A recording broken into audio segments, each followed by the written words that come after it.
Hi, welcome to Twists and Travels. We're Larry and Pam, a couple on a new adventure. After my life-changing scoliosis surgery, I can finally walk better and live with less pain. Now we're making the most of this new chapter, traveling together and exploring places we've always dreamed of. Join us as we share our journey of recovery, discovery, and all the amazing adventures ahead. Hey guys, today is my 5-month anniversary of having my full spinal fusion. If you haven't watched my previous videos, my name is Pam, my husband is Larry, and today I'm going to go over the things I can and can't do after surgery. I had scoliosis before surgery. I had an upper curve of 48 degrees and a lower curve of 43 degrees. I had a full fusion from T4, which is approximately right here, to pelvis. What that means is my spine is completely straight like a board. Most spines you can bend and twist and whatever. I can't do that. So there's a few things that I can't do. Some I was surprised about, some I knew I wouldn't be able to do. But today I'm going to share with you in case you don't know. Okay, so the first thing that I was surprised about is just how far I can bend. My doctor has now released me after 90 days to bend, which keep in mind, guys, I couldn't bend for 90 days. That was a long time. Anyway, comfortably, I can bend to about right here. Now, if I squat, yes, I can get further, but to just bend, I can go to here. If I really have to pick something up off the floor, I can squat down. I can usually get it. It has to be at least this far off the ground for me to be able to get it. If it's any closer, I can't. That's where my grabber comes in. And if you're going to have spinal surgery, you need at least one of these. And I would suggest getting two because they're not that expensive.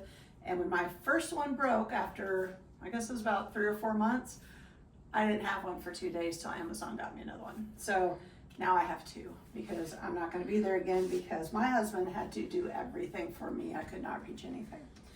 So one of the biggest things that I hated before I had surgery was just how much daily tasks hurt.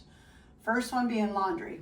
We bought this rolling laundry basket. We keep it in our bathroom because I can't carry the laundry in here, or I couldn't. Now I can carry it, but it's depending on how heavy it is. But I still like this. It's nice because it has 2 compartments. We can separate the whites from the colors, and I don't have to do it in the laundry room. So, but the problem that I have is how deep this is. Keeping in mind, I can bend to about right there, so I can't get what's in the bottom without really stretching. So this grabber really comes in handy because I can grab the clothes, grab them with my hand, and then toss them in the laundry. No problem. Now, the next problem I do have, and this one did surprise me, was, you know, when you do laundry and how your smaller things like socks and washcloths and things will stick on the side of the tub or whatever it's called. Well, I can reach the ones up close, but I can't reach them if they're in the back. So that's a nice thing too, is I can pull them out with my grabber and grab them with my hand, throw them in the dryer, and also get them out of the dryer. But one thing that I think is really cool that I can do now is I can actually put my clean clothes in the basket, take them in my room, dump them on the bed, fold them, put them away, and I'm not crying by the time I'm done or having to leave them there once I just separate out the, you know, you're wearing clothes. I'd lay them out flat, and then I have to go sit down for a while. Then I come back, hang up about half of them, then I had to go sit down for a while. So now I can actually do a whole load of laundry at once. Okay guys, I want to show you more daily tasks. I don't know if I've ever shared with y'all this. We custom remodeled our whole house for handicap accessible. I was in a wheelchair half time before my surgery, so this is still my showering thing that my husband and I were just talking about, that I'm getting to where I can stand longer. So I'm actually ready for him to put a mount up here so I can stand up and take a shower. Anyway, a couple of other things I was surprised about.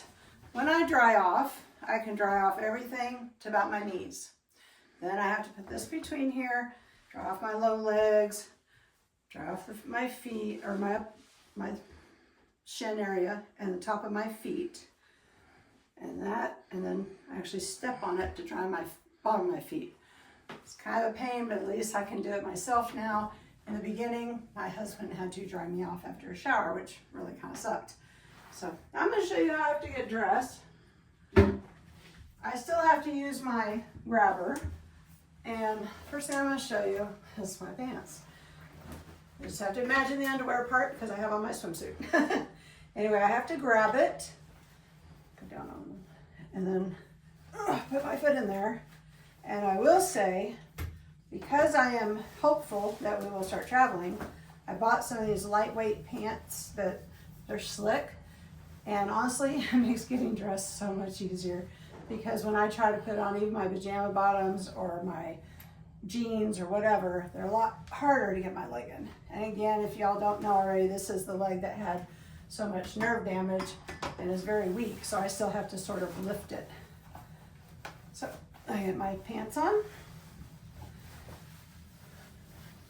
So it's kind of a task, but it's doable. Anything from my waist up I can do just fine. I'm not going to show you all that part. Putting on something as simple as my house shoes, I have to use the grabber for the back part of them.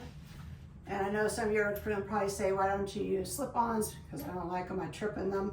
So I always have to have the ones with the heel in it. Okay. Hey guys, in this part I want to show you how I have to get undressed. And just so you know, I do have on swimsuit bottoms, so nothing will be revealed. But when I pull down my pants, and the unders are the same, I can only get them to there, and then my feet are stuck. So I have to use my grabber to hold it down to get my foot out. Usually works a little easier than that, but and if I had on socks, I would have to use them to take off my socks as well. So I really thought I could get my own clothes on and off by now, but I'm thinking I will probably always have to use this because I can't reach. This is the next thing that really surprised me, y'all. I figured 5 months post-op, I'd be able to get my own socks on. But I can lift my foot to about here, but that's just not enough, is it? So I'm still using this thing. I did a shorty on how you put your socks on after surgery, but I'll show y'all real quick. Put your sock on there, throw it on the floor, work your foot in there. You gotta kind of turn it so your foot's straight. Get your toe all the way down there, slowly pull up. And something I have learned is they don't go up all the way. You gotta use this grabber to reach in there and get the sides to pull, make sure they go up all the way, and which it did not. Sometimes it's a fail, but if I get that far, usually I can fix it. See how hard stretching down there is? So a lot of times when my husband's around, he does it for me. Anyway, that's something I am surprised about. And going along with my feet, y'all, I can't clip my own toenails. Thankfully, I have an awesome daughter. She does it for me. So.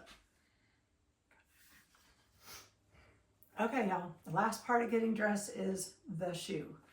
So I can now kind of hold it with my other foot and just raise the tongue up and work my foot in there. And then, because it always goes into there on the heel, I just kind of got to go up and down with it, and it usually releases it. I say usually, there it goes. And that's how you have to put on your shoes. Again, you would think 5 months after surgery, I could bend over or raise my foot up, but I can't. Okay, so I can put my foot in like a normal person. I do have to watch my head and use the steering wheel, but I have to lift myself and move me over.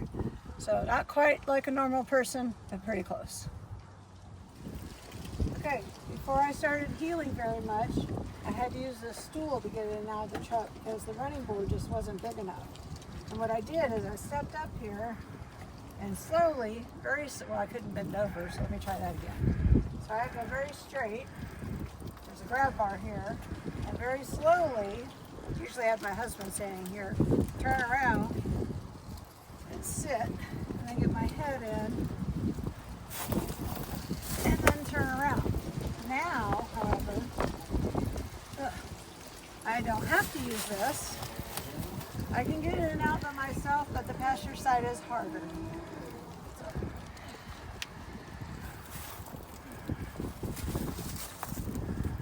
And there it goes.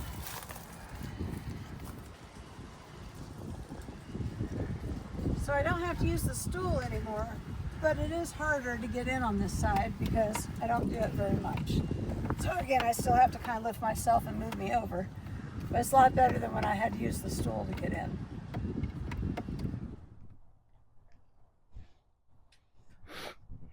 All right, getting in and out of the car is a whole different beast than the truck because it's not as big. So I have to sit down first. I barely can clear my head right here. Keep in mind, I was 5'10" before surgery, and now I'm 6 feet tall now. And I just slide in. So it's not too hard. Just gotta watch my head. My mom's car, I literally have to go like this and get my head in and then go. I'll show you. All right, getting out of the passenger side, about the same thing. You gotta go butt first, and then your head, and then you swing around. Keep it in mind, especially early on, you can't reach very far to get the door. So you need to let the door kind of close with you. And that's all there is to it. Now, if you have a smaller car, like my mom's, it's a much harder to get in and out of. My daughter's car, I barely can get in it. And when we went on our cruise, there was one cab I had a very hard time getting out of. So anyway, if you have surgery, be sure and have your occupational therapist teach you how to get in and out of the car. I'm not one. I'm just showing you the way they showed me and what I've been doing. Thanks. So here's the next thing that I can do now. I can actually go shopping and I don't have to use a buggy every time.